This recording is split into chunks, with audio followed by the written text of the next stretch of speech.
Hey, what's up, everybody? Welcome to the Retro Wrestling Review Series. I'm Owen the Birdman Finch, and I'm here with Chris. Yes, that is Chris. So apparently no more videos for Chris. There was just a couple. It was only two videos. As you can then. clearly see, I'm here. Yeah. And today we're doing Chris's pick. It's been like over a year in the making too. You were supposed to have your pick like over a year ago, and then Yep. you never got your pick. Now you got a chance to finally do your pick. You want to say what the show you picked was? It's a special event. It happens only once a year. Except the Greatest Royal Rumble. Well, it's not the Greatest Royal Rumble. That's for sure. It is the Royal Rumble 2005. Yep. Oh, I forgot to ask before we recorded. Does it sound like my blue snowball was hooked up? Or... Yeah. Okay. So, now, I usually ask, just because, obviously I want to pick people's brains why they pick this show, but I feel like once we talk about the main event, I think I know why you picked this show. Do I even need to really ask why you picked this show? I think it's because of the main event. I mean, the Royal Rumble was good. Yeah, but I'm just saying, there was because you couldn't even... You asked me where the main event happened, and you were going to pick 2003, but then realized that the main event happened on this. It's pretty much because of the main event you picked this show. I mean, everything else was good. We'll get into that, though. I mean, if you've watched wrestling before, you've watched the show. Yeah. But I'm just saying, is it because of the main event that you picked this show? Yeah, for sure. Okay. Actually, because the main event watched 2003 the other day. Yeah, I will say, because that I was worried because when you go watch the network, you can clearly see they edit some things out. I was worried they were going to edit out the main event, and I'm like, do not edit out the main event. It's pure comedy. If you edit out this main event, then you just can't laugh at yourself. Yeah. So thank God. I was hoping they didn't, but I saw like they were up in the powerbomb position. Yeah. And it was like. It was still about 10 minutes left or whatever, and I was like, yes! Because what I thought was going to happen was, like, you'd be up in the powerbomb position, then they edit out, and then they would just go right to the finish. Like... Yeah. But no, they actually kept it in there. So obviously, let's talk about this show. Obviously, 2005 was a pretty interesting time in WWE. Obviously, like some key things I like to mention is we actually got a pay-per-view set. We don't get that anymore. Like, I know, yeah. It's because we're not going to get that this year either. It's just going to be the same generic set that they do. The only thing that's going to look different this year is that it's in a stadium, but that's really not that special. Yeah, in a baseball stadium. Yeah. But like you had I did like the set where we had like they had the cage all around it and stuff, and like if you were at the show live, they would show whatever match it was on the graphic. I don't really think that they needed to show that because I feel like if the Undertaker's out there, it's an Undertaker match. Oh, they don't need... I thought it was Sninsky. It was, but not. I'm just saying, but it was still nice. It was just little things like that. I like. Obviously, all these three shows that, well, at least I've reviewed, have had pyro. We're not gonna have. We might have that this year. You never know, but. Yeah. Well, technically, you will at the end of the show. No, we don't think we had it last year. Who won the Rumble last year? Was it That's the first year they did the 2 Rumbles. For the men's. Was that was Nakamura? Yeah. Asuka? No, they didn't. That's right. Because we had Pointer McPointerson out there. Yeah. But yeah, so we're not gonna. I feel like there might be a chance we'll have it this year, but I feel like they saved those. The baseball stadium. Yeah, I feel like they're gonna save the pyro from now on for like WrestleMania and like, if they go to like Saudi, because I feel like for some odd reason Saudi Arabia gets the pyro. Because Saudi Arabia also wants dead people there also too. Like, yeah. I guess like.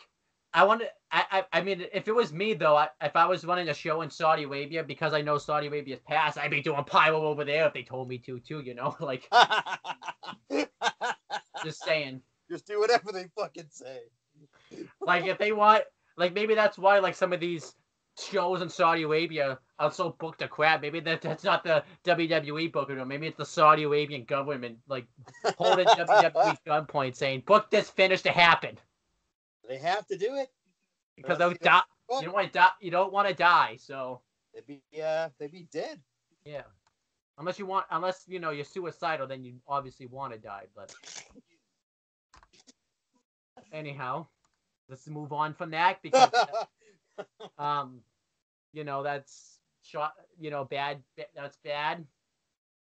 Let's talk about the 2005 Royal Rumble. There was like one match on Sunday Night Heat because they did that back then. It was pretty much. They don't do that anymore because it doesn't exist.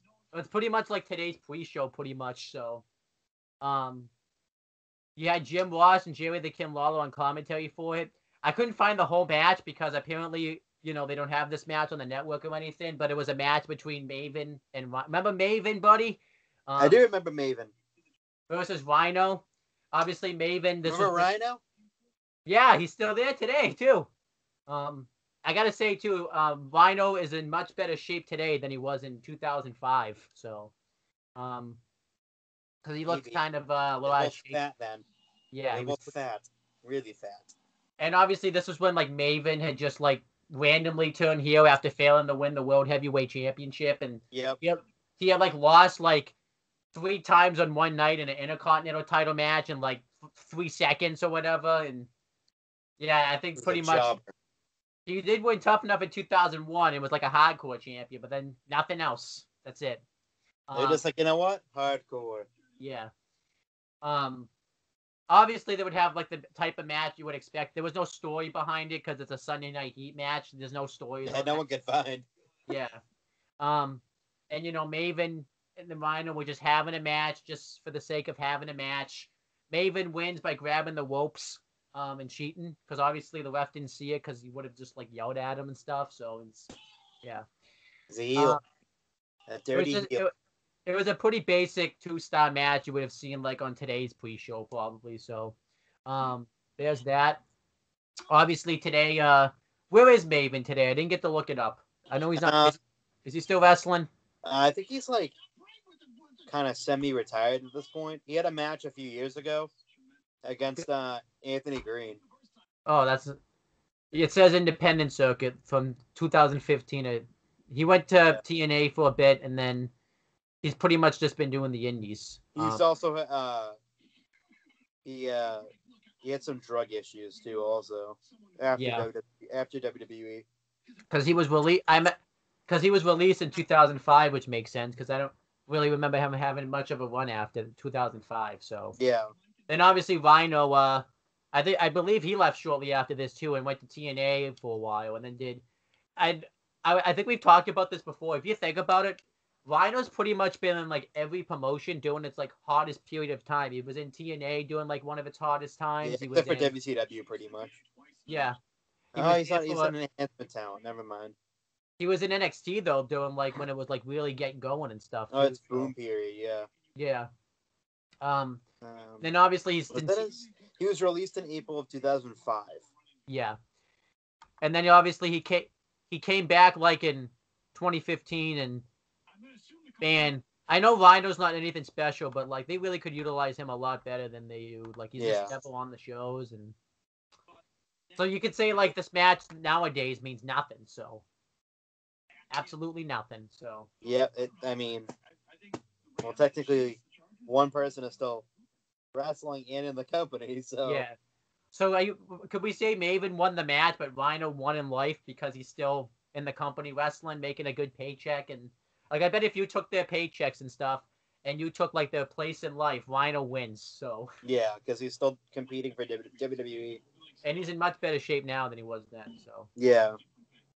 I mean, Rhino, like I said too, I'm not really completely pissed about Rhino's spot in the company because it's not like he's young, so it's like, yeah, he probably doesn't really need to be wrestling. I feel like when he was like quote unquote fired, that just should have been used to like permanently write him off, and he should have just done something in the performance center. But that's just me. Yeah. Then you had the actual show itself. You had the actual commentary team of, since this was the double Brit. This is the the first stages of the first brand split. And this was a pretty big deal considering the fact that this was when you know, Raw and SmackDown typically wouldn't have the same pay-per-views all the time. It would, it was very rare occasions. Kind of like how it was a few years ago until they decided randomly to do away with that. Yeah. So you had Jim Ross and Jerry the Kid Lawler commentate all the Raw matches, and Michael Cole and Taz commentated all the SmackDown matches, which obviously they made. Seeing Ross and Kid on commentary is just awesome. I really wish we could. I mean, I really wish we could see them again on commentary in like a more prominent show than when they were together. For sure. Yeah. And obviously, I know we're not going to really ever see Cole and Taz on commentary again because I know they're not really. Oh, my fucking Taz made me laugh hysterically during the Royal Rumble. Yeah. Because this was when this was like the first time really that they were kind of doing that thing that we see all the time now, but it meant more back then where each brand would fight with each other about which one is better. And I gotta say, they did it a lot better then than they do today. So, sure, yeah. But yeah, today, Jim Ross is commentating part-time for WWE. Might be doing AWE. I don't have no idea, but I would imagine that he'll do one show for AWE and then AEW. I always fuck up the name. It's AEW. Sorry. AEW. Yeah, because I always fuck it up because for some reason I mix up the E and the W, and I don't even have dyslexia, but it still happens. So, and then Jerry the Kid Lawler is actually just re-signed his contract, and he's going to be commentating this year's Men's Royal Rumble. But that's exciting. Yeah, that is. It's nice to see him back. Yeah. Obviously, though, he would commentate, pretty regularly until 2016, pretty much, and then his commentary career kind of winded down, and that's probably the best for him. You have Michael Cole, who's still commentating very regularly, and he's actually doing a lot of behind-the-scenes work. He's brought a lot of people that are on commentary now into the WWE. And obviously Taz runs his own radio show now. Because unless he's like randomly just decided, you know what, now that Owen said that, I'm just going to be done radioing. He's done. Yeah. But obviously, like, he would last in WWE until 2009 and then do TNA and then did his own radio show. But then we had the first actual match on the show. It was Edge versus Shawn Michaels. Obviously, really good opening matchup. The reason why this match was happening was just because this was when Edge had like just recently turned into like the character we know him as now, as the ultimate opportunist. He wasn't completely that way yet, but you could see that it was slowly happening. I think on this show was when he really established that gimmick. But obviously, what I remember, they tried to put him back as a face like in 2004. That flopped big time, so they had to turn him heel. Yeah. And at Taboo Tuesday, Edge got upset that the fans voted for Shawn Michaels to get a World Heavyweight Championship match over him. So he cost Shawn Michaels the world title. And this is when he actually turned heel, I think, was when he cost Shawn Michaels that match. And he just really was like developing his gimmick very slowly. And then obviously at New Year's Revolution in the Elimination Chamber, Shawn Michaels screwed Edge out of the world title, which they don't talk about that, but he actually did. He sweet chin music him and cost him to lose the match. So, and obviously Edge got upset about this. They would have brawls like, in the parking lot, and they would go up to like the stands in the concessions area and just beat the crap out of each other. And just brawl everywhere. Yeah. And obviously they had this match, and I thought this was a really good opening match at the Royal Rumble. I noticed, like, it's nice to have these good opening matches at the Royal Rumble, because one of the advantages of having the Royal Rumble is because they don't book, as much matches. A lot of the matches that, wouldn't get enough time at like a major show do. And, the last 3 Rumbles I've watched have had that. And I've noticed, too, like, I've watched, 2007 Royal Rumble and the 2001 Royal Rumble and the 2005 Royal Rumble. Edge is on all 3 shows, and he's in a pretty big highlight in all 3 shows. So that's just... Oh, yeah. But yeah, the match starts off.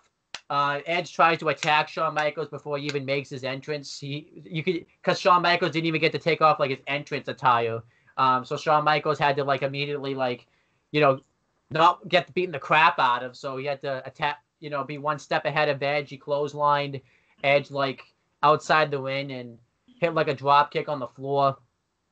And then Edge hit the reverse like double DDT on the floor on Shawn Michaels, and he pretty much just like dominated Shawn Michaels throughout the rest of this matchup. He just completely dominated him. Shawn Michaels wasn't mounting much offense. Edge would try to cheat throughout the match, and then Shawn Michaels mounted his comeback and went for. I never really understood though, like because Shawn Michaels, one of his main moves was the atomic drop. People need to explain to me how the atomic drop is never a disqualification.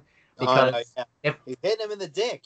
Yeah, and if low blows are a disqualification, yes, it's not a low blow, but it pretty much targets your dick if you get hit with it. But it's Shawn Michaels though hit the elbow drop from the top turnbuckle, and then Edge just tried to leave, but Shawn Michaels wasn't having any of that because he just wanted to get his hands on Edge, and they were beating the crap out of each other. And the referee was holding back Shawn Michaels. I did like how the referee was very lenient in this match. Obviously because this was a blood feud. Obviously you want to show some leeway. In blood feuds, you brawl. Yeah, and Edge hit a spear on Shawn Michaels from out of nowhere. And a lot of people crap on Edge's spear, and I can see why people crap on it because like he was hitting spear on like big guys when it wasn't believable at all that like a guy his size would take out people with spears. I completely get it, but obviously it made sense because him and Shawn Michaels are the same size, so obviously that would take down Shawn Michaels. Yeah. And then Edge tried to get Shawn Michaels counted out, but Shawn Michaels, fought with all his heart to get back in. And then Edge hit a second spear, which I didn't see that coming. I thought like Michaels was going to reverse that spear, but he didn't, so I didn't see that coming. He got hit again because he's a baddie. He's a bad boy. And Edge got a near fall on Shawn Michaels, then he hit a neck breaker. Edge did the reverse sharpshooter, which he called the educator, but Shawn Michaels got to the ropes. And then Shawn Michaels backdropped Edge on the outside, hit his moonsault on the outside, and tried to beat Edge a ton of times with a small package. Edge hit a really cool sit-out powerbomb off the turnbuckle onto Shawn Michaels. That was awesome. And eventually, Shawn Michaels tries to roll up Edge and get the win, but Edge not only pulls Shawn Michaels' tights, but uses the ropes to get the win and cheat, which I actually thought was a good finish. And it was obviously Edge was the right guy to put over because they were really pushing him to the top. And yeah, I thought it was like a really competitive match, a really good match. And you gotta give respect to these guys because not only did they work this match, later on they worked. Edge pretty much pulled like triple duty on this show because he was in the Rumble like the whole match pretty much. Yeah. So I gave this match. I think I gave it 3.5 stars because I thought it was just really good. It would really build Edge. Really good opener too. I really built Edge, as like a future because obviously they were like really pushing Edge at this time, and obviously Shawn Michaels Shawn Michaels didn't need to win this match because he was already, he was Shawn Michaels. He was already a made legend. So, any additional thoughts? Out of the 4 undercard matches, it was the second longest in terms of length. Yeah, I thought this was the best 2 out of like all the undercard matches that weren't the Rumble too. But what are your thoughts about any additional thoughts you have this match that I didn't say? You pretty much covered it all. It was a really good match. You can't really like have a bad match with like Edge and Shawn Michaels. No, and I think it was really good. Awesome, yeah, really good. Then you had Eric Bischoff, Teddy Long, Tori Wilson, and Christy Hemme backstage. This segment's hilarious. You have to watch it. I feel the segment took forever because it like branched out into like 3 different segments. Yeah, pretty much. So they were doing this thing the whole night where, Eric Bischoff and Teddy Long were arguing about which brand was better. So Teddy Long took a shot at Eric Bischoff saying, "Nice way for your Raw match to end with a cheating like that." Like, it was pretty funny. Obviously, he didn't say it the way I said it because he would have sounded stupid. But this is when Teddy Long too just became the GM of SmackDown pretty much too. Yeah. And obviously Eric Bischoff had been for a while. And this was like I miss these bits in the Royal Rumble where they would have like the people come in and actually pick their numbers for the Royal Rumble. I know they didn't do it anymore. Yeah, I missed that. It's like these type. They did it. I know they did it in 2017. But they didn't do it. They don't really do this anymore. I miss these because these are like fun segments you can do like throughout the show. Oh yeah.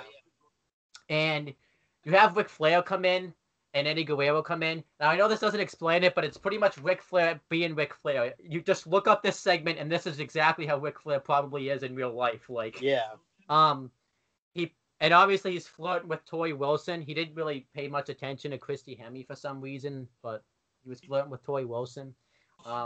Which I think he was probably married at this time. So, but it's Ric Flair, so you gotta kind of accept it for what it is. And he picks his Royal Rumble number, and he's so happy about it. And Eddie Guerrero picks his, and he's all depressed. So what happens is, when Ric Flair's celebrating, Eddie Guerrero comes in for a hug. And obviously we knew that this was going. What happens is he shows Tori Wilson and like everybody else's number, and everyone's just like, "You're happy about this number?" And Ric Flair's like, "What do you mean?" And he looks at his number and realizes it's not the number that he had. It's like a really bad number. So he realizes that Eddie Guerrero pickpocketed him, and obviously he goes to deal with that. More on that later. What'd you think of this segment? I thought it was hilarious. I thought it was awesome. Oh, it's fucking funny. That's Eddie being Eddie. Yeah, exactly. It's fucking hilarious. Because I don't think he just started it, but this was like doing his lie, cheat, and steal gimmick, and obviously he did the steal part of his gimmick. So yeah. Oh, then you have this match. Heidenreich, not the match, but Heidenreich's backstage, and he doesn't like caskets, so he's continuously saying that he hates caskets. Snitsky comes in and says that he calls him by his real name, John, and says that he doesn't like caskets either, but he has a plan. And obviously, SmackDown announcers were like, "What's the plan here? What's going on?" They didn't know what was gonna go on, but I guess this was kind of cool though, because this was like during the Raw and SmackDown era. You wouldn't really see a Raw and SmackDown superstar work together, but this was like probably the two worst gimmicks on Raw working together. So it's just like, ugh. You're talking about this, two of the best. Oh yeah, fantastic. So I know it's a taker match. I'm gonna let you break this match down though, because I don't wanna. Heidenreich, and let's see if you remember the storyline. Heidenreich versus The Undertaker in a casket match. It happened. Yeah. I'm assuming you remember the storyline. Yeah. Something. Yeah, it was something. I guess I'll break that. I really don't remember it all. I'll break this one down then. I remember the match. I just don't remember the story at all. The reason this was obviously Heidenreich was a very new gimmick that they had brought in on SmackDown, where he was just like Michael Cole. Yeah, raped Michael Cole. He was pretty much freaking insane. Like he would assault the fans in the crowd, which they were obviously plant fans, because he's not gonna go insult real fans in the crowd. But they became his friends. Huh? They became his friends eventually. Yeah. And then, what else would he do? He would beat up women. He would read poems. It was just, this was a really bad gimmick on SmackDown. Just eerily close to Michael Cole. Yeah. And he had to be put in a straitjacket at one point or something. I don't know. So he cost The Undertaker 2 opportunities at the WWE title, where he cost him a last ride match at No Mercy 2007, where he drove the car into The Undertaker, and then he just cost him a Fatal 4-Way match. Because Undertaker thought he had finally solved this problem at Survivor Series when they had a match, but Heidenreich wasn't done yet, though. He wanted some more of The Undertaker. So, yep. The Undertaker got to pick the stipulation for this match. And I gotta say, though, even though, Heidenreich, Undertaker's delivery in this feud, he tried... A lot of people, I think, look at, these types of feuds. There's reasons why everyone has, respect for The Undertaker. Because he worked with everybody, and he tried to make the most out of every feud he had. It's just... He wasn't making anything out of this feud, though. It's not the worst feud he's had, but one of the worst feuds he's probably had. So he picked a casket match. And Heidenreich's not afraid of The Undertaker, but he is afraid of casket, so he did whatever he could to get out of this match. and I guess it didn't work because the match happened anyway. So, yeah, he's afraid of caskets, and obviously because this is a casket match, everyone was questioning how is Heidenreich gonna win this match, because obviously the way to win the match is you have to put your opponent in a casket. So, and then shut the lid. You can't just leave it open. Yeah, right. Can't forget about that. So this feud was bad. But like I said, maybe because I'm an Undertaker guy, I did like the Undertaker's delivery in this feud. He was very good. I mean, obviously, Undertaker in any feud with his type of gimmick and stuff, you get to see his feud. He's always very good in it, except when he was the badass. But American Badass is great. Then you're just saying that because it gets. You just try because I eat breakfast for dinner now, so you got to find another way to really twist my bones. It's the best. It was the best Undertaker gimmick. No, we're gonna move on. You should have brought it back for this match. No, that would have even made sense. Yeah, a casket match. You bring back the American Badass gimmick. That wouldn't even made any sense. Rest in peace. But anyhow, now that I've broken that down. You can break down the. Actually, I'll break down the match too, I guess, just because I don't even think you wanna. I think this is kind of my field since it's the Undertaker. So, why'd you give it to me then? Huh? Why'd you give it to me? No, I changed my mind. You could cover the next. You could have a different match. Woo. Yeah. So. You had the Druids come out. They were probably some local indie wrestlers that are probably in WWE in some sort of fashion today or something. Because obviously, typically that's what happens. They would always be local indie wrestlers, and some of them are in WWE today. So, you had the match. Undertaker tries to. He did things like pulling Heidenreich towards the casket, and obviously this would get inside Heidenreich's head because he's afraid of caskets. And if he's afraid of caskets, he wouldn't go near it. Well, he really didn't, but then he had the triangle choke on the on Heidenreich, which was pretty cool. He did like in the ropes, and eventually Heidenreich tries to regain control, but obviously Undertaker just isn't having any of that. And eventually, who comes out? I mean, I'll let you break down this bit.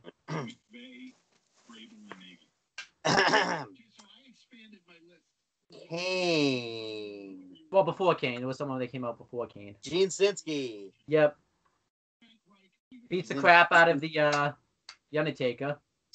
Actually, I like this part of the match, though. It was pretty cool because it had been a long time since the Brothers of Destruction had worked together, too, Yeah. And obviously, Kane and Snitsky were taped up because they did like a street fight on Raw prior to this, where like Kane chokeslammed himself and Snitsky off the stage. That spot probably looked pretty cool, but it sounds stupid explaining it because why would Kane himself go off the stage? But I don't know. It just damage. So Kane was in the casket, and since Kane's not in the match, it doesn't count. So he fights with Snitsky in the crowd, but it was pretty damn cool to see the Brothers of Destruction back together again because I don't think you had seen them together since 2001, I think, because obviously it's been a long time. Yeah. And then the match just proceeds to continue. There was not Snitsky. Heidenreich tries to pull the casket away, which doesn't make any sense because he needs that to win the match. But because he's afraid of caskets, he doesn't want to keep it away. And we found out it was possibly just a ploy. Heidenreich Irish whips Undertaker ribs first into it, and Heidenreich pushes the casket into the Undertaker, but you could totally see that Undertaker put his head underneath the apron because his head did not make any contact with this casket when Heidenreich. Yeah. Then the Undertaker did a leg drop with the casket closed on Heidenreich's head. Now the reason why this wasn't the finish is because Heidenreich's whole body wasn't in the casket, so it didn't count. And then Heidenreich does the worst Cobra Clutch I've ever seen in my life. It didn't even look like a good Cobra Clutch.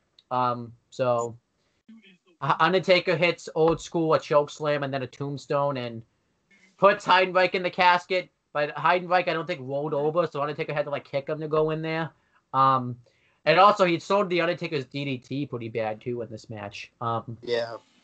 So this match though I think had a couple good spots, like the Undertaker doing the leg drop and stuff, and the Brothers of Destruction reunion was cool. So it's probably too generous, but I gave it like 2.25 stars. It was like the worst match on the main card, but it was just really not that good.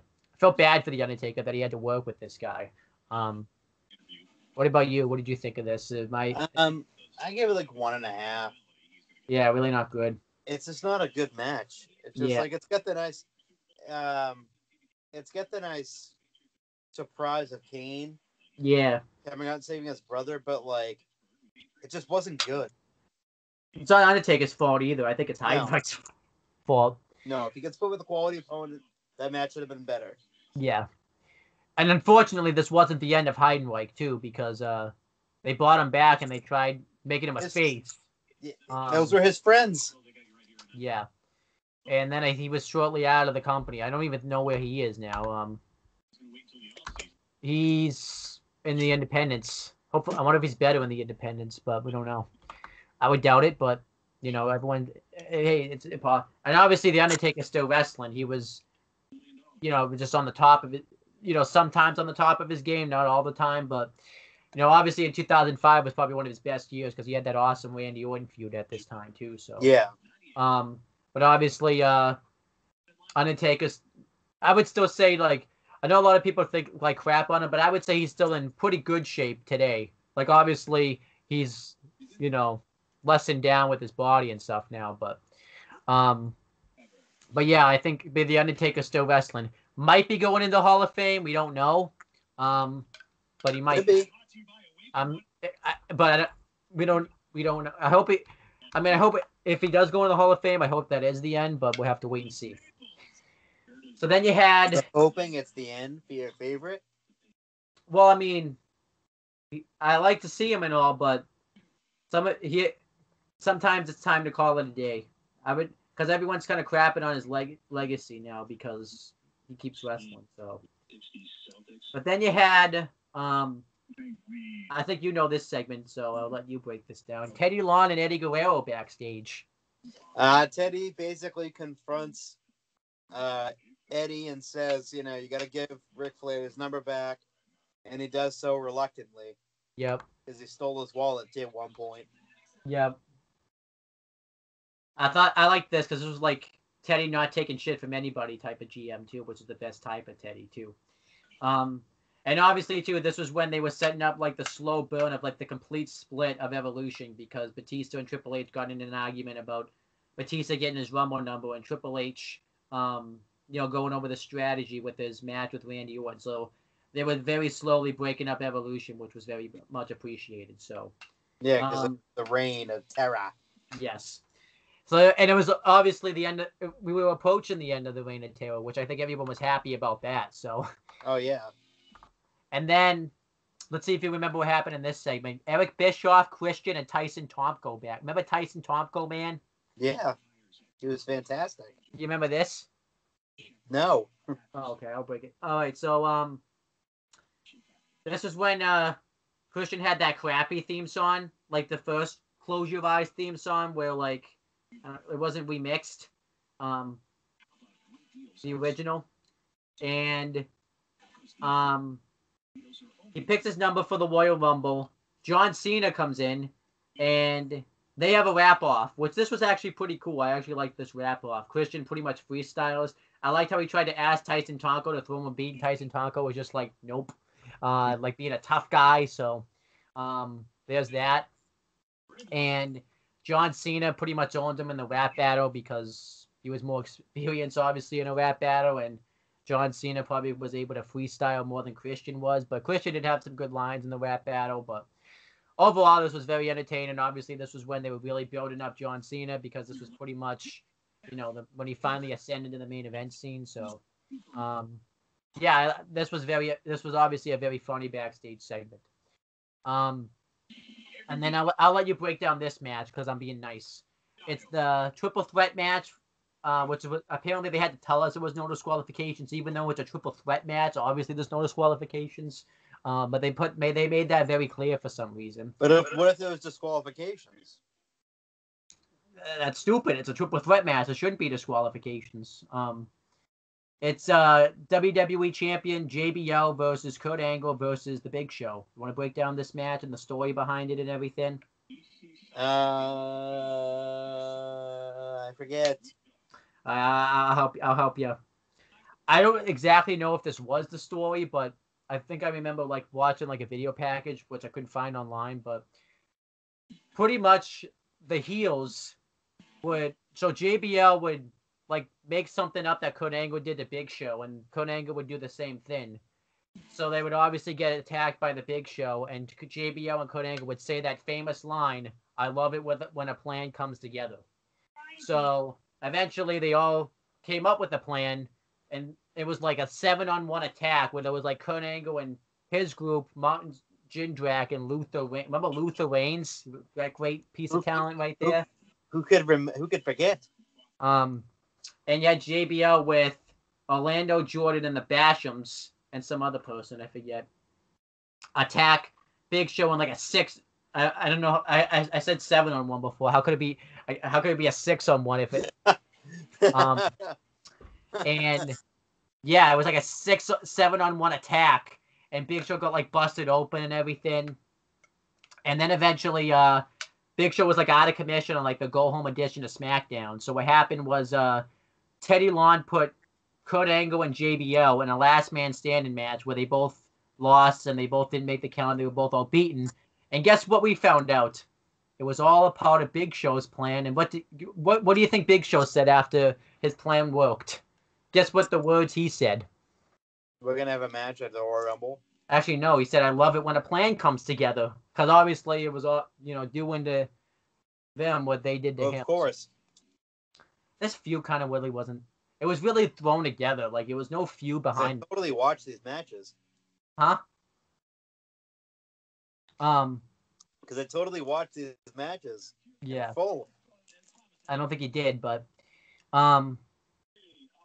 you had the match, and Kurt Angle chose not to get in the ring right away. He just left JBL out there to get beaten. But anytime Big Show would get close to making a cover, Kurt Angle would break it up because he wouldn't win the match because it's not an elimination match. So JBL and Kurt Angle tried to work together, take out the Big Show. But Big Show was too powerful for them. Big Show moved the steps over. He tried to chokeslam JBL through the SmackDown announcers table, and Kurt Angle low blowed the Big Show, and JBL, and he also hit Big Show with the TV monitor, and Big Show fell through the table, so this left him out of commission for a while, and JBL and Kurt Angle went at it, and they nearly beat each other with the typical moves like the German suplexes and clothesline from hells and big boots and such, and Big Show eventually made a comeback, and obviously tore down JBL and Kurt Angle. And he went for a double choke slam, but obviously it was reversed. And Big Show choke slammed JBL, covered him. JBL got his foot on the ropes, and it was a rope break. Which that doesn't make any sense because there shouldn't be any rope breaks in a no DQ match, but it was a rope break. I guess it's noticeable. I guess there's rope breaks allowed. Yeah, I never got that. Like, why is there rope breaks allowed in like no disqualification matches? But because I bet if he did like there rules allowed in general. Yeah. So then the Big Show spears. Well, it was a crappy spear, but it spears JBL through the barricade. What I thought was funny about this is I don't know if you noticed when you were watching the Rumble, but they had to like tape it off like it was like caution tape up there. That was funny. Yeah. And then Kurt Angle unknowingly has like a steel chair and like trying to hide it. And he hits Big Show in the ribs, but it doesn't affect him because he's big. So Big Show. Yeah. Big Show like flapjacks Kurt Angle, and the chair goes right into his face. And Big Show tries to get the win, but this is when like the cabinet, and Luther Reigns and Martin Jindrak all come out, and they all interfere and attack the Big Show, which allows JBL to come in, and he instinctively hits a clothesline from hell on Kurt Angle, and JBL wins and retains his WWE Championship, which obviously that made sense because he had been the champion for like about 7 months. It might as well go into WrestleMania as champion. I know a lot of people don't like JBL's title reign, and I don't really. Obviously, I wasn't like a fan of it myself, but it was very necessary for him to be the champion because we've talked about this in very lengthy detail. There was no other heels on SmackDown for like faces to feud with. I know. Because obviously we thought, huh? It was just him. Yeah, and they were just clearly trying to get like a big baby face ready for, because he was just a transitional champion until, like someone like Big Face took the belt off of him. So, and it's not like he was like, his matches weren't lighting the world on fire. Yeah, but I easily would take the JBL title reign over that Jinder Mahal title reign we had. At least he could talk. What are you talking about? The Jinder Mahal's title reign was incredible. Name one good thing about his title reign, and then I'll end the conversation. He wore it over his shoulder at times. So did everybody else. He was very muscular. So was JBL. Yeah, he's Canadian. So was Edge. He's of Indian descent. I was gonna say so was the Great Khali, but I think Jinder Mahal. I think you got me on that one because the Great Khali's like worse than Jinder Mahal. Then Batista's backstage, and Carlito comes up, and they were doing a whole storyline at the time. Oh, I forgot to do the star ratings. I gave it 3 stars. It was a good WWE Championship match. Yeah, 3 stars seems reasonable. I think that's still like pretty good for like to get like a 3-star match out of like JBL, Kurt Angle, and the Big Show though, because it's tough. Yeah, JBL and Big Show weren't known for like the 5-star performances. Oh, no. Definitely not. Yeah, so that I know that's like a good rating, but that's like a 5-star rating according to this, like the competitors in this match though. So, then we have Batista backstage, and Carlito comes up to him, and he was doing a whole storyline where he was signing a petition to try to get Teddy Long removed as GM of SmackDown, which I think they just dropped that storyline because I don't think anything happened with it. So, he tried to get Batista to sign it, and I don't know why Batista would want to sign it because he's on Raw. It doesn't affect him in any way. So yeah. I think the reason Carlito set this up is because Teddy Long, he was claiming Teddy Long unfairly made him defend his U.S. belt against Cena, and he wasn't even like 100% to do it or something. So, or like took away his rematch clause or something. I don't even remember. So, when Batista doesn't sign it, Carlito tries to spit apple in his face, and Batista's like, I'll shove that apple up your ass if you spit that in my face. He pretty much implies that. He doesn't say it, but because he was going to shove it up his booty. Yep. So Carlito's booty was supposed to be penetrated by an apple. Yeah, pretty much. Yeah. So then Batista goes in to get his Royal Rumble number, and Eric Bischoff and Teddy Long are arguing because of all that interference. Eric Bischoff is like, putting Teddy Long down, saying that SmackDown can't even deliver a main event without having all this interference behind it. So Teddy Long's like, I bet that's going to happen in the world title match with Triple H and Randy Orton, which we know that would have happened probably. So then Eric Bischoff says that Evolution's banned from ringside, and he tells Batista to go tell Triple H that. And Batista obviously did because nobody came out. But Batista was like satisfied. He didn't even want to go out because they were still teasing the Batista face. Because Batista was kind of like a tweener around this time. He was kind of a heel because he was still with Evolution. And he would still help him. But he's just so over. Yeah, he was pretty much like slowly. He was pretty much because he was he was definitely a face in the Rumble once Ric Flair was out and stuff. So. Oh yeah, because Ric Flair did. Yeah. Yeah. All right, this match you should be able to break down. And you should be able to break down the story. You have the World Heavyweight Championship match. World Heavyweight Champion Triple H versus Randy Orton with Evolution banned from ringside. This storyline you should know because... Because it branches into even nowadays, kind of. Yeah, definitely. Or within the past, 5 years. Yeah. But it's a long, long history between Triple H and Randy Orton as they started Evolution together. Randy Orton was kind of getting groomed to be the next big star. Triple H didn't like that. Randy Orton ends up winning the World Heavyweight title at SummerSlam 2004 from someone. Yeah, I don't know. It's I don't think he won it. I think he just found it somewhere. He just found it. I mean, it's just, hey, you find the title and it's yours. Yep. Get it. It was like lost from WrestleMania 20 up to the SummerSlam 2004. Like it was, it was lost and then it was found. Yeah. But it didn't last. Well, the next night on Raw, Evolution ends up turning on Randy Orton. Do you think they turned on him because Triple H was jealous that he didn't find it first? He definitely was. Yeah, like he's like, I brought you into this group. Let me find that championship. Like I think Randy was supposed to help Triple H find the title, and instead he just found it himself and just kept it. I guess.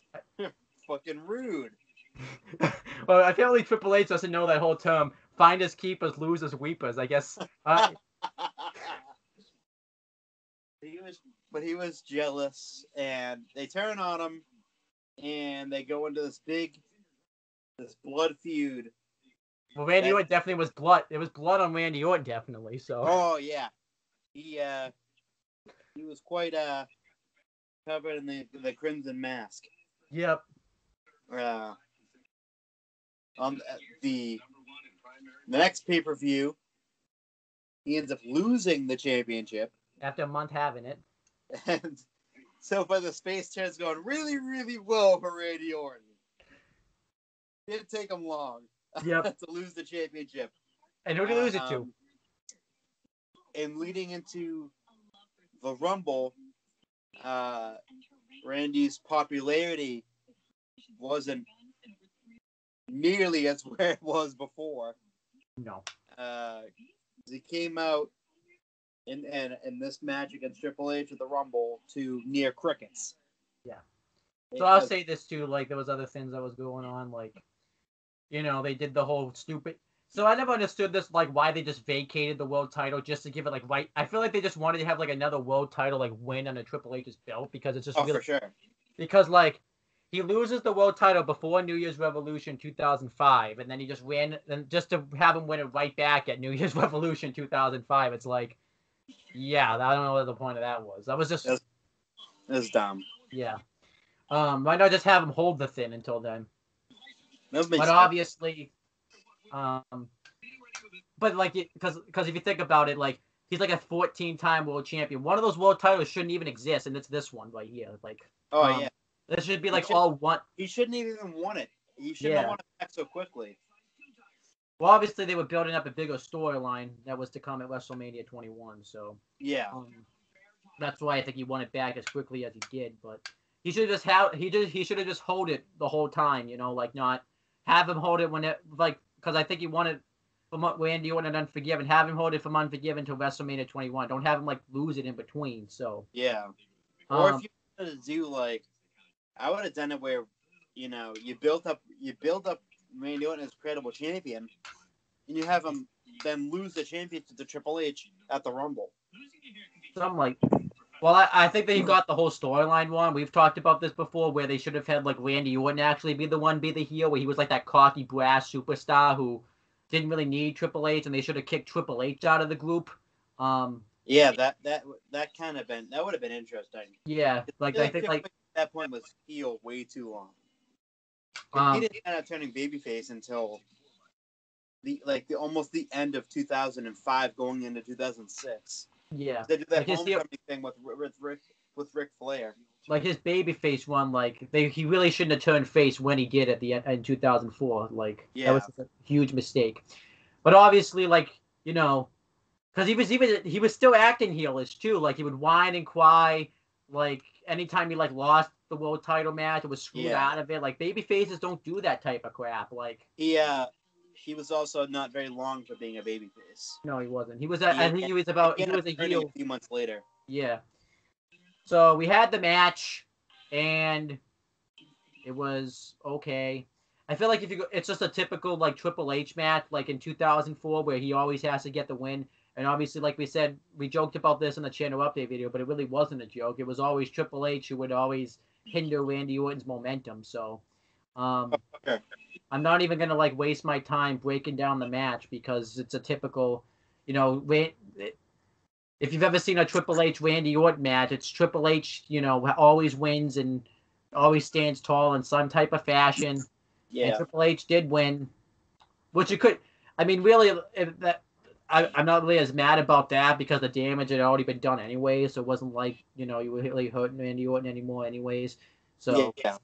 I'm not wasting my time breaking this match down. It's just we know what happened. It's just Triple H, beat Randy Orton, winning competitive match.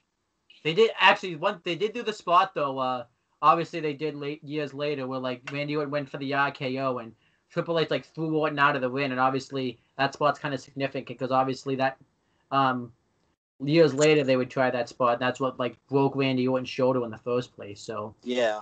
And they tried to tease that Randy Orton had a concussion this match. Maybe he did, but I think he was selling because they would have stopped the match if he really did have a concussion. Maybe not though, because obviously that was a different time in wrestling. Maybe not, but yeah, this match I'm not even breaking this. Triple H wins, pedigree. It was low. Yeah. I know a lot of people talk about like the reign of Cena was pretty bad, but I think the reign of Triple H was even worse. Like nobody. Like at least I feel like Cena probably put over more people than Triple H did when doing his time at the top. So, I gave this match 2 3/4, but because I'm more pissed off just talking about it, I'm knocking it down 2.5 stars. Nothing in the match is wrong, but obviously outside factors with like the booking and stuff more pisses me off than anything else. Just the dynamics were off too. Like Randy Orton shouldn't have been face and. Obviously this would lead to, like we said, Randy Orton finally. Because think about it, he was heel like I think a month later when he went into his feud with the Undertaker. Yeah. And I gotta say, Randy Orton should like be on his knees because like I think Undertaker saved Randy Orton's like career because he was like floundering as a face, and then that feud with the Undertaker like put him right back on the map. But I know, like, too, Randy Orton had his demons at the time, too, because obviously this was, like, dickhead Randy Orton at the time, too, where he was, like, doing, like, a lot of dumb crap, so.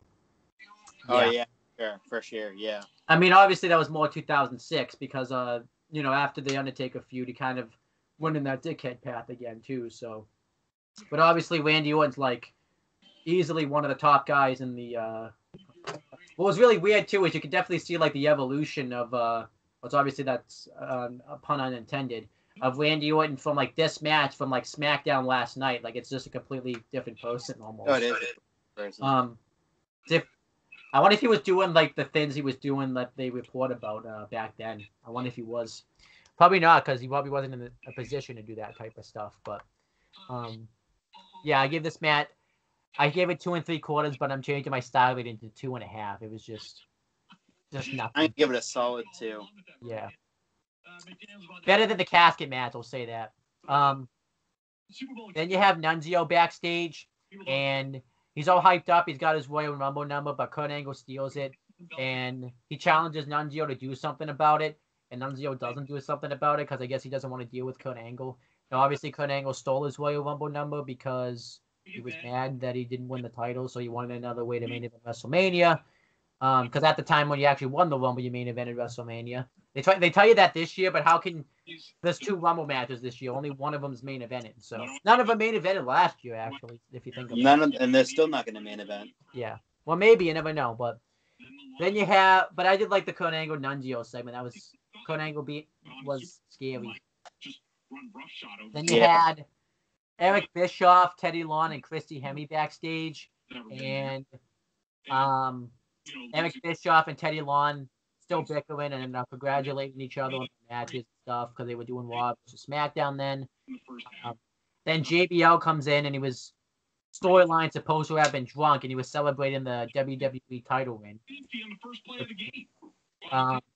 And Teddy Long says, "Don't get too happy about it because at No Way Out you're gonna face Big Show again in a barbed wire steel cage match," which obviously we know how that match ended. But with Big Show obviously losing. Yeah. Barbed wire steel cage match. What a joke of a match that was. How about a barbed wire match in general? Everything's barbed wire. It wasn't even any barbed wire. It was what? There was only barbed wire on like the top of the cage. Like, That was just a barbed wire match. yeah. And anyhow, I forgot to say like where the Big Show and Big Show we know is still wrestling today. Very limitedly, but still wrestling. JBL is a part-time commentator, because obviously he would have 2 stints as a wrestler. And then we're not going to say Kurt Angle because he's in the Rumble. So, all right, now we get the Royal Rumble, which I thought was the match of the night. I've noticed, like, I've watched like 3 Rumbles and I've given it about the same star rating because it's pretty hard to have a bad Royal Rumble match. It's happened, but you have to like really suck one year to have a really bad Royal Rumble match. Oh yeah, for sure. And this match I thought was great. I don't think it was. I think it was weaker than 07 and 01, but I still liked it. I've talked about it before. I think 01's a little overrated, but I like the Rumble. I just think people talk about how 01's this great Royal Rumble match when I think it's a great Rumble, but not like, you know, the best Rumble of all time. I've seen better Royal Rumbles. Yeah. I agree. So, obviously, they had Taz and Jim Ross do commentary for this match, which I liked because it was like the Raw and SmackDown team doing it. And I actually think they complimented each other pretty well in commentary. I thought they weren't too like they weren't like jumping down each other's throats. They weren't like they were like friendly. It was a little annoying though when like Taz, like anytime a SmackDown guy came in the match, that was the best. I couldn't stop laughing. You were like SmackDown. Yeah, and Jim. I'll talk about like there's some spots where a SmackDown guy do come in or like a Raw guy and it's like some jobber and they're like I can't believe and like Taz and Jim Ross would like tease each other about like the jobber that would be in the match. Like I'll get into that later, but let's talk about the match. Number 1 was SmackDown's Eddie Guerrero. And I can't read who number 2 is, Chris. Can you help me out? I don't know who number 2 is. Was it nobody? It's the man. The man, Becky Lynch. The dude. Yeah. So did Eddie Guerrero? I guess no one came out. Like, I don't know what happened. Like Eddie Guerrero just like started chain wrestling with just the air, and it was really weird. But whatever. It was a good start to the Rumble, though. Obviously, it made sense because, you know, nobody had main evented and won the title at WrestleMania 20. And then Eddie Guerrero was the WWE champion last year, so that made sense. Kind of sad, though, watching those two guys. Or just say it's Chris Benoit, but because James has already ruined that joke because I tried to make Ben who? Benoit. But anyhow, number 3 was SmackDown's Daniel Puder, who had won the Tough Enough. And obviously this was to punish Daniel Puder because they were pissed off with what he did to Kurt Angle when he, almost broke his arm with the Kimura on like SmackDown. So they clearly did this just to teach him a lesson. They had this guy getting beaten the shit out of. Because then SmackDown's Hardcore Holly comes in and he proceeds to do the same.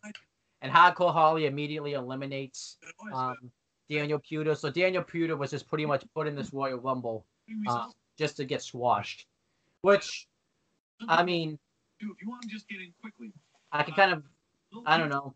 I mean, it probably wasn't right for him to do what he did to Kurt Angle, but I don't know if he deserved this type of treatment. But I guess it is. I was laughing the whole time. Yeah, it is what it is. And then somebody in Eddie Guerrero eliminates Hardcore Holly right away. And then you have Monday Night Wars, the Hurricane come out, and he looked pretty good in this Rumble. He was eliminated right away as well. And then we have SmackDown's Kenzo Suzuki. Remember him? Kenzo Suzuki, man. Oh, I remember it. SmackDown. Yeah.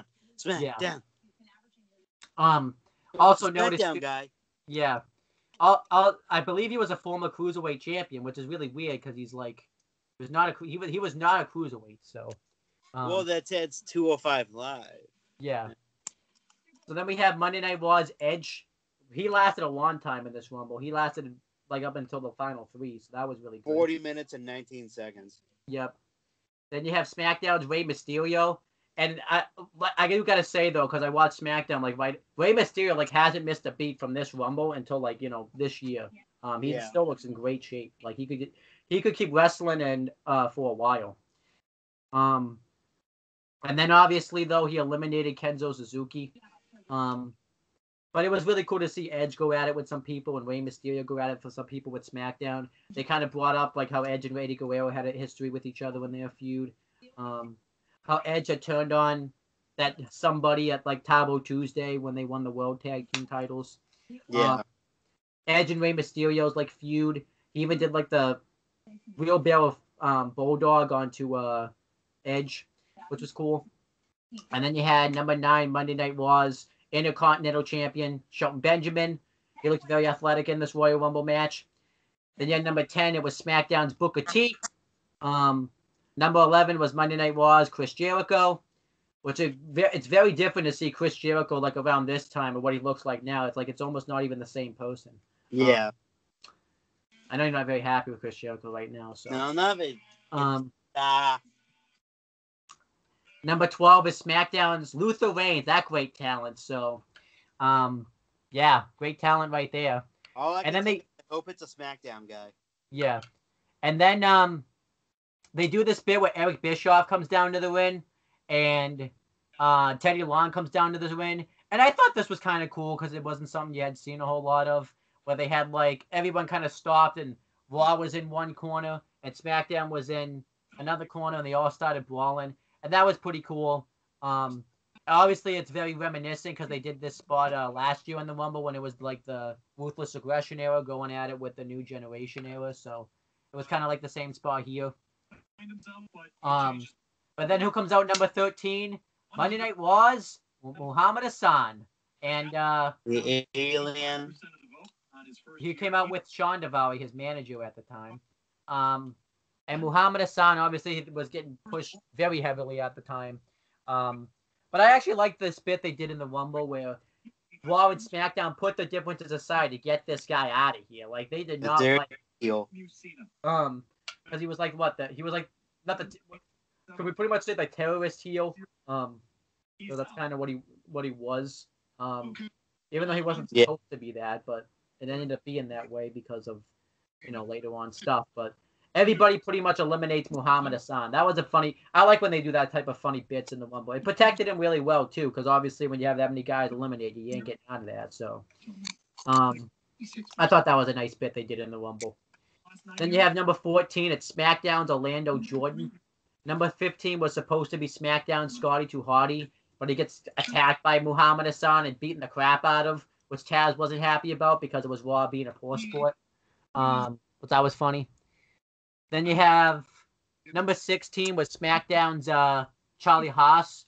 And you had the reunion of the world's greatest tag team because they did their own tag team move where they would do that assisted like hip attack on Rene Dupree, who was number 17, SmackDown's Rene Dupree. What a great talent Rene Dupree was. Fantastic. Yeah. You look at some of these guys from like 05. What would they think? I love when they try to explain the French tickler. Yep. That like dance thing that he does. Yeah. That was fucking hysterical. And then Chris Jericho eliminates. I know we're jumping ahead of ourselves, but Chris Jericho like eliminated him, and he does it like mocking him himself. That was pretty funny. So number 18 was Monday Night Wars Simon Dean. I didn't know he was on Raw. I thought he was on SmackDown. He must have gotten drafted later on. And they do this bit where because he was like the funny gimmick who would like sell all these products. For some reason, I still remembered Simon Dean. Like if he came out in the Royal Rumble, I watched a Raw the other day with him on it. Yeah, they were in Japan, and they were doing like a contest. Well, it was like a stupid thing that they used to do, and in Japan, and fucking Simon Dean comes out and starts calling them all fat. All the women fat. Like it was like a lot. He was saying a lot of the shit that he was saying is stuff that you cannot say today. Damn. I was like, Jesus Christ. Simon Dean was a nice. You know what Simon Dean reminds me of in a way? is today's obviously a lesser version, Kurt Hawkins, where he's like the geek. Like I know he wasn't like the same gimmick, but they're very similar if you think about it. Where he's just a geek and stuff. Yeah. And Simon Dean warms up, and I like JR calling him out where he was just like, "You couldn't warm up all day in the locker room." Like JR was like putting him to. He got roasted. Yeah, and then I missed some eliminations in between. I believe like Booker T eliminated Luther Reigns and Orlando Jordan, but then he himself when he did the Spinaroonie, got eliminated. I think by the rope just randomly like fell down. No, I'm sorry. Eddie Guerrero eliminated him, so that didn't happen. So, and then I think I got all the other like eliminations. But then Simon Dean, Shawn Michaels comes in, and he immediately just eliminates Simon Dean, which everybody was happy about. And Shawn Michaels goes on a tear. He read immediately right after Edge, which obviously made sense because of the opening match on the show. Yeah. Which I like that. It's nice continuity stuff. I obviously like that type of stuff. So, and then you had SmackDown's Kurt Angle come out next, and he went on a little bit of a roll, hit angle slams on Edge, or hit one on Rey Mysterio. And then he gets super kicked by Shawn Michaels, or Sweet Chin Music, as they called it. He lasted 37 seconds, but you could make the argument that like Kurt Angle was probably exhausted from another title match, and like I said, if you get music, so and afterwards, Kurt Angle gets upset about this, and he angle slams Shawn Michaels, and then clotheslines him out of the ring, or just eliminates him. I forget exactly if he did clothesline. That's not really important, and he beats the crap out of Shawn Michaels. Like he grabs the steps, he hits him off the head with the steps. It busts him open. For the 2 out of the last 3 Rumble, Shawn Michaels has bled in them. Yeah, pretty much because he's bled. Or Rumble 03, he bled. With when Jericho hit him with the chair. Yep. And then in 2005, he gets with the steps, and he starts bleeding. Well, I know like he wasn't in the Rumble, but 04 he bled too because he was in that last man standing match too with Triple H. So yeah. He was at the Royal Rumble. I know. And Kurt Angle puts the ankle lock on Shawn Michaels like as he's on the steps. And obviously this did very good. This was a very good thing because this set up their WrestleMania match at WrestleMania 21 very nicely. Yeah. So and I like that too because you have to have that type of stuff because you have to have the Royal Rumble should set up some future WrestleMania angles and this did that very well. And obviously that set up that classic match at WrestleMania. So then you have number 21 was Monday Night Wars, Jonathan Coachman. Yay! Jim Ross was like embarrassed that Jonathan Coachman was the next guy too. He lasted 13 minutes and 48 seconds. Yeah, it lasted a lot. Like triple the time of Kurt Angle. So I gotta say this because it's really warm looking at it back. Chris Benoit is like stalking Jonathan Coachman, and they use the metaphor. It's like a little kid sucking on his pacifier. I know it's a metaphor, but obviously because of what we know now, it's not really much of a metaphor anymore. So, nope. Because he did some pretty horrific fucking things. Yeah. Number 22 was SmackDown's Mount Jindrak. Isn't Mount Jindrak one of the guys that like ended up suing in 2015 WWE for the concussions? He was a part of Luther Reigns, I think, was too. And I know like somebody else was, but he's not on the show, so we don't have to talk about him. Number 23 was Monday Night Wars Viscera, who was doing the Ministry of Darkness gimmick. I don't think he started that Love Machine gimmick until like later on, so thank God. Number 24 was SmackDown's Paul London, who was the cruiserweight. He had qualified for the Rumble match, like in a 4-way match on Sunday Night Heat, which means nothing. But, nothing. Number 25 was SmackDown's United States champion, John Cena. And this is when they had that spinning U.S. championship. He actually came out with the title, too, actually. And you can totally see that Cena's a lot better today than he was then because his offense back then didn't look the best. So, yeah. He eliminates Viscera right off the bat. I think I missed a lot of eliminations in between. I missed Charlie Haas. He got eliminated by Shawn Michaels. Which I already did that. Yeah, I got it's gonna take too long. Yeah. Number but number 26 was Monday Night Wars Gene Snitsky, and he does this awesome spot where he obviously it's very known because they play this a lot, like in the Royal Rumble clips today, where he clotheslines Paul London, and he like falls and lands really bad on the floor, and they had to stretch him out and everything. Like it looked brutal when they eliminated him. Number 27 was Monday Night Wars Kane. He lays out a ton of people with choke slams. I believe he choke slammed and eliminated Coach out of the win, but don't quote me on that because I'm not exactly sure. I know he did it to somebody, but I don't have time to look it up.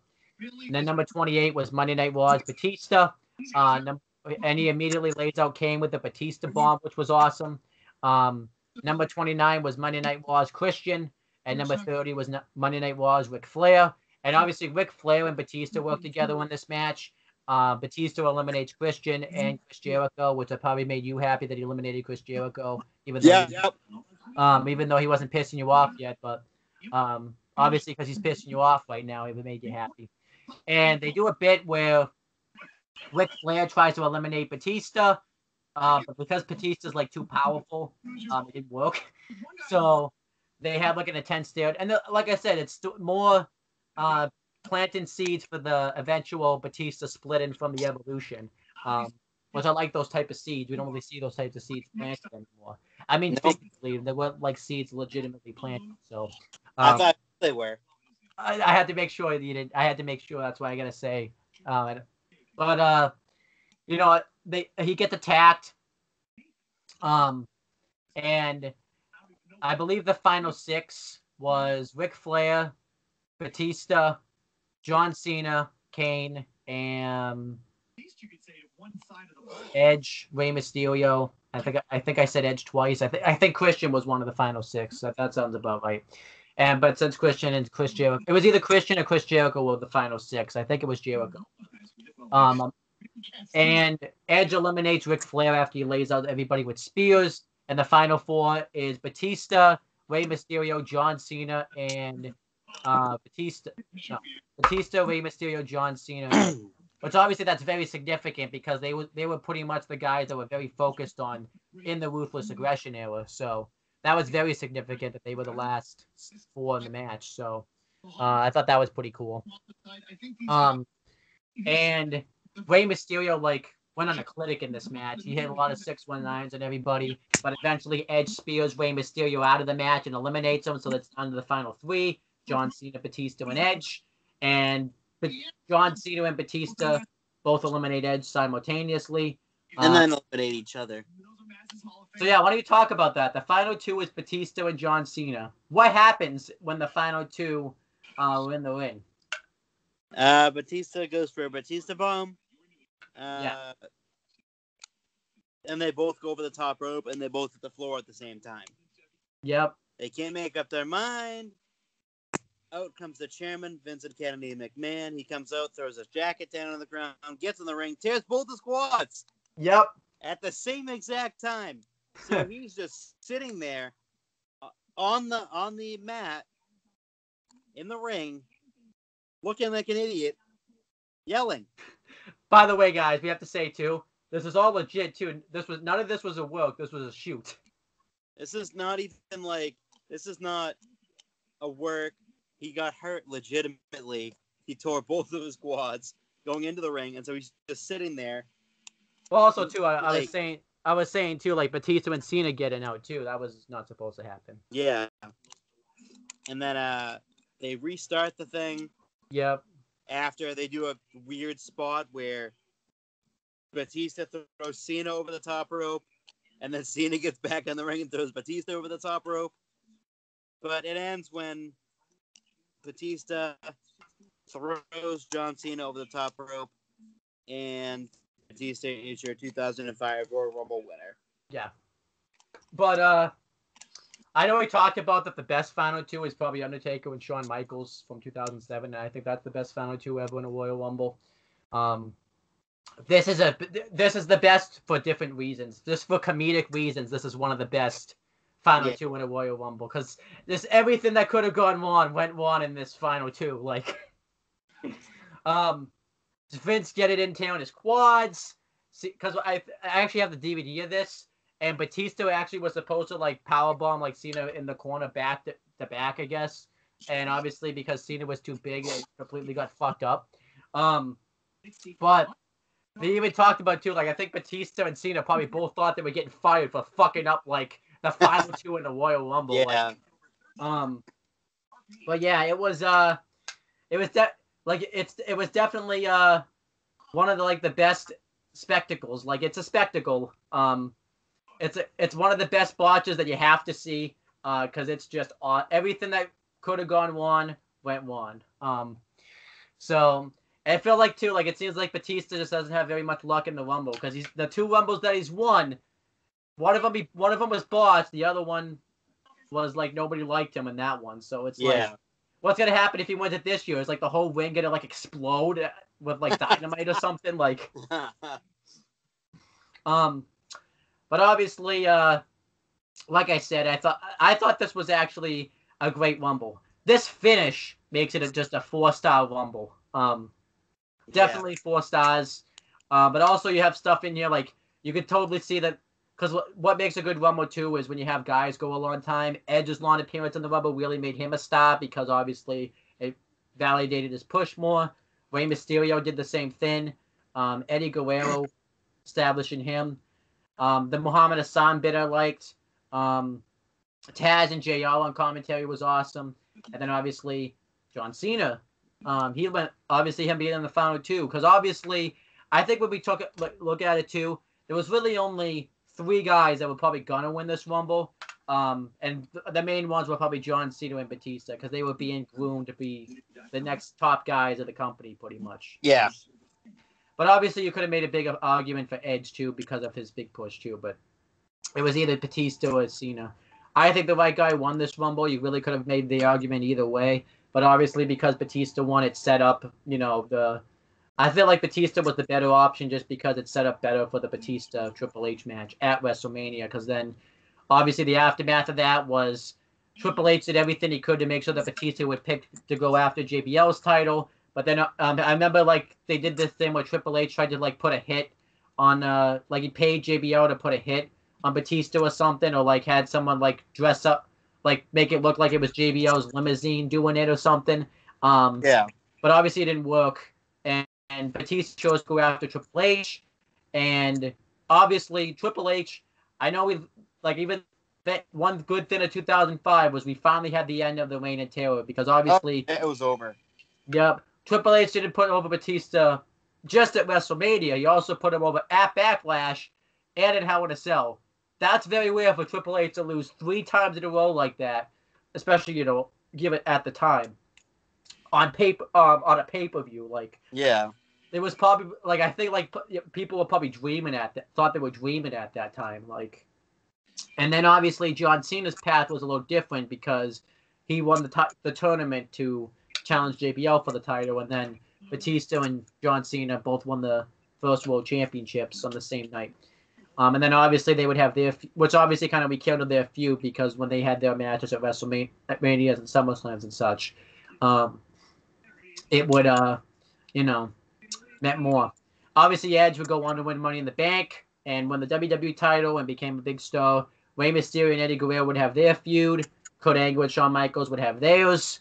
I'm just gonna, I'm not gonna go through every guy that was in this Rumble. Just do names. Chris Jericho would create the Money in the Bank, concept, which I think is obviously one of the best concepts. It is. Muhammad Hassan recently is just back on the wrestling scene, but obviously because of you gotta wonder too, what if the terrorist attacks in London didn't happen? Gotta wonder. Be around. Maybe, I don't know. I feel like he probably definitely. Kane would be in the match at WrestleMania. Honestly, too, this kind of Triple H and Ric Flair later on would have their feud too, so that's pretty special. Christian and John Cena would have a feud in 2005. Daniel Puder. Was he out of the company pretty much after this? I think because For the most part. Yeah. And then Sean, I always broke down. So I'm not breaking down like, where Orlando Jordan is and stuff because it's not really relevant. So that's pretty much the Rumble. So yeah, that's that. Now we're gonna grade the show. What would if you had to give this show like a letter grade? You could do both numbers and letters. What would you give this show? A solid B. Solid B. So I think I would say I give this show a B minus. Because I gave the Royal Rumble 2007 a B plus. Because I thought that show was great. I gave 2001 a B because I thought it was really good. I know a lot of people like 2001, but I just think 2000. You can just watch the review. 2001 has some problems with it. I don't even really know what my favorite Rumble is. I honestly don't even know. Yeah, out of like the three I watched, 2007 is the best. I like the show. This is a good show. I liked, the Royal Rumble. I liked Edge versus Shawn Michaels. Everything else kind of on the cards, just kind of there. You have the triple threat. That's just kind of. I mean, it's a good match, but that's just kind of there. You have the Triple H Randy Orton match that pisses me off. And then you have, Undertaker and Heidenreich. That was just a bad match. So I'm gonna give. I'll give the show a B minus. I thought it was a solid, good show. Good Rumble. If Royal Rumble was like this year, I'd be satisfied with it. So, yeah. One thing we do gotta say too is it is a breath of fresh air to watch a show like this back then, and it's short. I know, like I say, sometimes length doesn't matter in wrestling, but with WWE shows, you just feel the length. Because this year they're gonna have 2-hour kickoff, 5-hour main show. So it's just like. Back then, it was nice. You could just kind of come into the, wrestling and just watch it for like 2 hours and then just be out of there, and get out of there unscathed. So, that was nice. So I gave it a B minus. But I like that we did these because this hyped me up, to watch this year's Royal Rumble. So that's pretty good because I think we did good. So. That was your pick. So did we pretty much break down your pick was because of you obviously love the botch at the end. That's an awesome botch. Yeah. Is it one of your favorite wrestling botches ever? Yeah. I'd say definitely. And then how long was Vince injured for? Like. Well, I don't even know. He was up for a long time though. Because he didn't make very many appearances. I think. That's why I think in 2006 he was catching up. He had to catch up on his TV time. Yeah. Yeah. Like, I gotta catch up, guys. But yeah, now it's my turn to pick a show. But since Royal Rumble is this Sunday, we're not gonna do another retro until after the Rumble. The stipulations are gonna change now. I texted you like the options of what you can pick. Since it's gonna be Mania season, I figured the best ones to do would either be, the takeovers are still going to be on the table, just because NXT takeovers still in Mania season. That's part of the whole Mania experience. Because obviously when everyone goes to WrestleMania week's the experience, so takeover's part of it. Takeover's Friday this year, by the way. I was just thinking about that. It's gonna be Friday this time, right? It was Friday this year too. It was. I thought it was Saturday last year. Because they switched it too. Oh, because I know they switched it because obviously they have competition Saturday. So, which makes me question. I guess the Hall of maybe they will put a big name in the Hall of Fame so they can sell it out. So yeah. But obviously that's a video for another time. But yeah, the limitations now are on NXT Takeover. And NXT Arrival does count because it's technically, I would say it's part of the Takeover series. Since that was like the first big NXT special. That's not the one I'm picking. I'm just letting you know. You can do a Hall of Fame, which obviously we joked about that. There is going to be that one person that picks a Hall of Fame on this show. There's going to be one. There will be one. And obviously a WrestleMania, because if it's WrestleMania season, WrestleMania should be included. So obviously it's going to be from 1 to 34. I would suggest not doing 34 because it's still too recent. But if you want to do 34, knock yourself out because You know, I don't want to knock myself out though. figure of speech. Unless you wanted to knock yourself out, then you can really knock yourself out. So, and then because this is part of the WrestleMania experience too, the Monday Night Raw after WrestleMania, because that's also the WrestleMania experience too, was the Monday Night Raw after WrestleMania, especially the past few years. And obviously you can only go from like 95 or like 94 because those are the only Monday Night Raws after WrestleMania. So, and it's my turn to pick because I'm the only one that's here. No one else is here, and except you. But you already had your pick. You don't get two in a row. That's not fair. Damn it. It's not fair. We gotta be fair here. Damn it. I want to. You can. So everyone. So we do a. Can you do a drum roll for the for my pick? Because it's a. So I'm picking NXT Takeover Dallas, and I'll explain why I picked this show. Because I feel like someone's got to do. No one's done a takeover yet, and someone's got to do a takeover. And I'm going to be that guy that picks the takeover. But it's not like I'm picking a Hall of Fame because we discussed it. This is a great pick right here. So I'll just tell you, it's NXT Takeover Dallas. I mean, you probably remember the show, you know, because it's fairly recent. You know, that's the one from WrestleMania 32 weekend. You can easily find it on the network. So, yeah, we're gonna do NXT Takeover Dallas though. I'm excited. I'm actually excited to do that one because that's like my favorite takeover of all the takeovers. So, yeah, like I'm saying, all the takeovers, like every single one. But there's been more takeovers since then. So, yeah, I'm picking NXT Takeover Dallas. When will the next retro be? That's TBD. It might not even be Chris that's on it. It might be James, might be John, might be Steve. Well, it's not gonna be Steve. I don't even say might be Steve. So he was on the rundown. So you gotta give him the benefit of the doubt. But that's pretty much the end of this retro. So now you're gonna do your plugs. Do you have any plugs you have, or are you just here? I'm just here. I mean, yeah, you could just be. You allowed us to be here, so yeah. Watch the Western Rundown. We're gonna tape it. Friday's a good time, right? Yeah. Because we have to do it Friday because we got to do it before the takeover. As long as it's at like the same time. So we're probably gonna do it earlier because I might be going to the movies. You know, Friday. Yeah. But and plus people like Ryan's coming over and whatnot. Yeah, I might. Week, so. And hopefully John's gotten Skype so he can be on, you know, Friday too. But yeah, because it's not that hard because you got Skype, and if you can get a Skype, John, because I think John's a little more tech savvy than you are. So there's that. Wait, this is Skype? Huh? This is Skype? Yeah, what do you think this was? I thought it was Google Hangout. No, it's a Skype. Oh, no way. Yeah.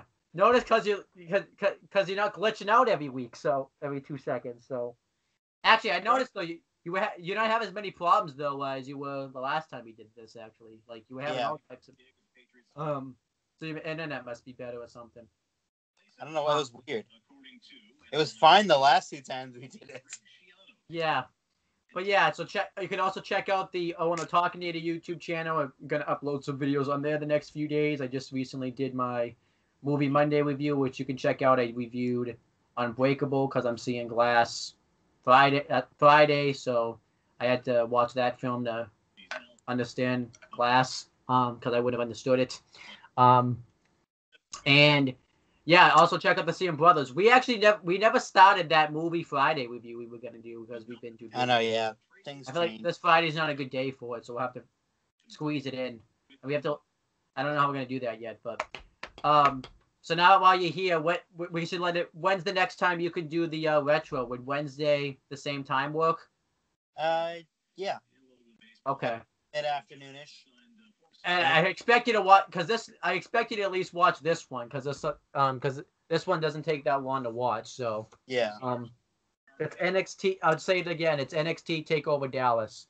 When we and the NXT Skype Takeover New Orleans. Okay, got it. No, it's Dallas. Orlando. Well, on WrestleMania week, it's Dallas. Brooklyn 4, Brooklyn 5. Brooklyn 7. It doesn't even exist, but yeah. So yeah, make sure to check that out. Also check out Wrestling Fortune 44. And when you subscribe to all these channels and stuff, make sure you click on the bell so that way every time I upload a video, you can just be absolutely annoyed with notifications up your ass. So, Just hit it. That's all you gotta do. yeah. Not So, literally. Yeah, get no, it. no. Well, unless you have a touchscreen, then you can. So, well, you should just be gentle when you touch it on the touchscreen, though. You don't want to crack your screen. So, Yeah, you don't want to punch it. but yeah, I guess I'll plug some other stuff. So like I said, the rundown is gonna be taped Friday at like 1:30, maybe 3 the same time, and probably uploaded. When I would say probably when I get back from the movies. And we'll be talking about, Raw, SmackDown, NXT UK, NXT 205 main events, and the predictions for. Don't you dare sneak in a main event in there. Oh, I didn't think you noticed. I didn't say anything. So, but yeah, we'll be talking about. We'll be giving out predictions for Takeover because this is going to be the last 2 matches of me and Chris's best of 3. So remember, we agreed that the Royal Rumble there has to be a winner. Yeah, well, technically, it like if I win, it's a real like best of 3. Yeah. I can't win if I lose. Right. So. Well, you can tie it. At you just have to tie. You just have to hope you tie it at because I have to tie or I have to win. Yeah. At Takeover. Because we didn't make those. We didn't make because that rule wasn't official. Because I thought a best of 3 worked. Where if you're tied, the person that is ahead of you wins. But I guess. So if we tie, you win. But we're gonna do a third one anyways. But I can't win anyway. Yeah. The only way I can win is if I win both shows. Yes. Well, you have to win. You could tie you could tie Takeover, but you can't tie Rumble. Because that's kind of cheap. Because the champ. Yeah. Because that's kind of cheap in a Royal Rumble, like in a best of 3 for a tie at the 3rd match. Like. Yeah. So, I'll tell you too how we're gonna do the tiebreaker if we tie at Brooklyn though, just so there's no ties. We're also gonna predict the year-end awards too, just because that will be like our tiebreaker. So if I get more awards right, year-end awards right than you do, because I think do that also too. Yeah, if we tie that, then you just win. But we have to actually do a year-end awards. Maybe we'll do one at maybe. You know what? We're gonna record one. Right, we'll record one right after this video, just so that way we can just say we did it. So. No. You just say no. No. All right. Well, maybe we'll do one. It depends. If you host Takeover, maybe we'll do one. Maybe we'll do one Friday, but we also. Yeah, I was gonna make sure I'm not doing anything on Saturday. And then one broke tradition. What? Someone broke tradition. I know. Well, also I didn't have the time at the end of the year because it was Christmas and the semester was just crazily busy. So we're not doing as many awards this time since we get it so late though. We'll do like match of the year, wrestler of the year, like male wrestler, female wrestler, breakout star. This is just gonna be WWE since that's like the main thing we cover. Maybe we will do as many. I'll come up with some stuff. So, and then we'll do 2. Maybe we'll do a show. Or you're working with your dad tomorrow, though, aren't you? Yeah, all day. Oh, okay, so. Because I have to send you the awards too, so you can comment on them. Maybe you should stay on the Skype call with me. And we can just shoot some ideas down off camera. I'm gonna leave after Skype though. Oh. Well, we'll come up with something. We'll do it. I'm most likely hosting Takeover, so. Okay, so. Then we'll come up with it then. Okay, maybe we'll do it like. Because I feel like we should do it for Takeover. We'll do it for Takeover. Maybe like doing the live reactions or something. I don't know. Yeah. But, yeah. But then also predictions for the Royal Rumble.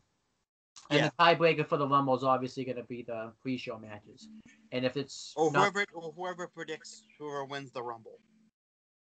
Well, yeah, we'll do two picks for the Rumble too, like we did last year too. Yeah. Because And then if none of those picks win, then the pre-show counts. Yeah. Final grade. All right, but that's pretty much it. Oh, and also, we're gonna do a live reactions to, take over Phoenix on Saturday. And then, on James's channel, since I won't be there, you guys will do a live reaction on his channel of the Royal Rumble. And then, Maybe. Well, yeah, if he remembers to bring his stuff and everything. So, that's pretty much the end of this video, though. We will talk to you guys Friday. I'll probably talk to you before then, but Friday.